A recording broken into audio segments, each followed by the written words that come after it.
হচ্ছে। আর আমাদের শাস্ত্রও বলছে যে এই পৃথিবী থেকে কোনো কিছু কেউ ধ্বংস করতে পারে না, আবার পৃথিবীতে কেউ কোনো কিছু সৃষ্টি করতে পারে না। পৃথিবীতে যা রয়েছে তাই থাকবে, যদি চলে যায় ব্যালেন্স হারিয়ে যাবে। তাহলে পূর্ব থেকে সৃষ্টি হয়ে রয়েছে। ওই যে গীতাতে বলেছে না, বাসাংশী জীর্ণানি বিহায় আছে না, যথা বিহায় আছে যে নৈনং চিত্রন্তি শস্ত্রাণি নৈনং দহতি পাবক নো চৈব ক্রোধয়ং তাপি নো শশয়তি মারুত। আত্মার বিনাশ হয় না, তাকে আগুনে পোড়ানো যায় না, অস্ত্র দ্বারা ছেদন করা যায় না, জলে ডোবানো যায় না, বাতাসে মেশানো যায় না। এইটা প্রমাণ করবার জন্য আমাদের বিশ্বকবি রবীন্দ্রনাথ ঠাকুর শান্তিনিকেতনে সেই মৃতপ্রায় একজন ব্যক্তিকে কাঁচের ঘরের ভেতরে বন্ধ করে রেখেছিলেন, যে আত্মাকে ধরবেন। এত মোটা কাঁচ যেটা বোম থেকে ফায়ার করে বাড়ানো যায় না, সেই ব্যক্তি যখন সেই ঘরের ভেতরে মারা গেলেন, এয়ার প্যাক মানে ঘর, তখন সে আত্মাটাই মোটা মোটা কাঁচকে ফেটিয়ে বিয়ে করেছে। সৃষ্টিকর্তা ব্রহ্মা তিনি সৃষ্টি করে রেখেছেন, এর বাইরে কেউ সৃষ্টি করতে পারবেন না। কি হয় না, একজন সন্তান আসার পেছনে একটা মাধ্যম দরকার হয়, সেই মাধ্যমটা হচ্ছে একজন পুরুষ, একজন প্রদীপ। ঠিক হরিনাম পূর্বে ছিল, কিন্তু মহাপ্রভু আবির্ভাবের পূর্বে আমাদের এই সমাজে হরিনাম প্রচার ছিল না, প্রচার ছিল না। তাহলে মহাপ্রভুর মাধ্যমে এই হরিনাম প্রচার হলো বলে তিনি হয়ে গেলেন সংকীর্তনের। আর সেই সংকীর্তনের পিতাকে স্মরণ করবার জন্যই আজকে আমাদের এই গৌর। আসুন এইবার আজকে আমরা মহাপ্রভুর ভাবটি দর্শন করব। প্রথমে কি বললেন, যে মানবীর হজরে বহু ভেল ভোর গোরারি নয়নে বহে তপত হিল।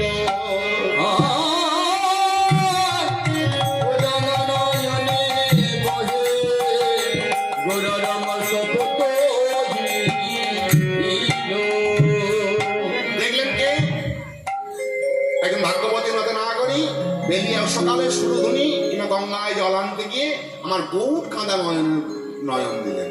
দেখছেন কি, যে গোড়ার নয়ন দিয়ে তপ্ত হিল, তপ্ত জল, গরম জল বয়ে হচ্ছে।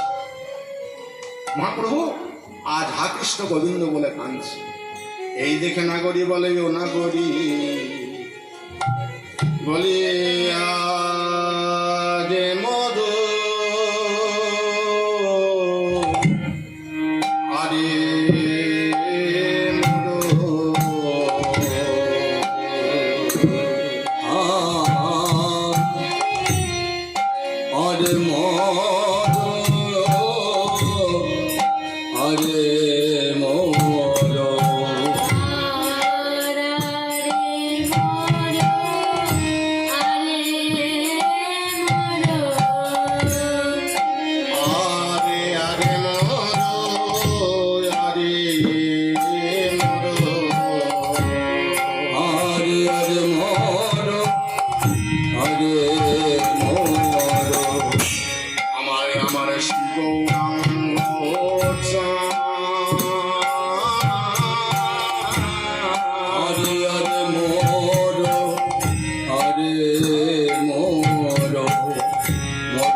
গৌর আমার তো বটে, বলি চিন্তা করছে না না না না, আমি আমার গোড়াকে তো জামানি এই পাপ ধরে স্থান দিতে পারবো না। একা গৌরে আমার হবে কেন? হবে তবে গৌর কার গো? নাগরিক বলে একা গৌর আমার নয়, তবে গৌর কার জানো? সে যে অখিল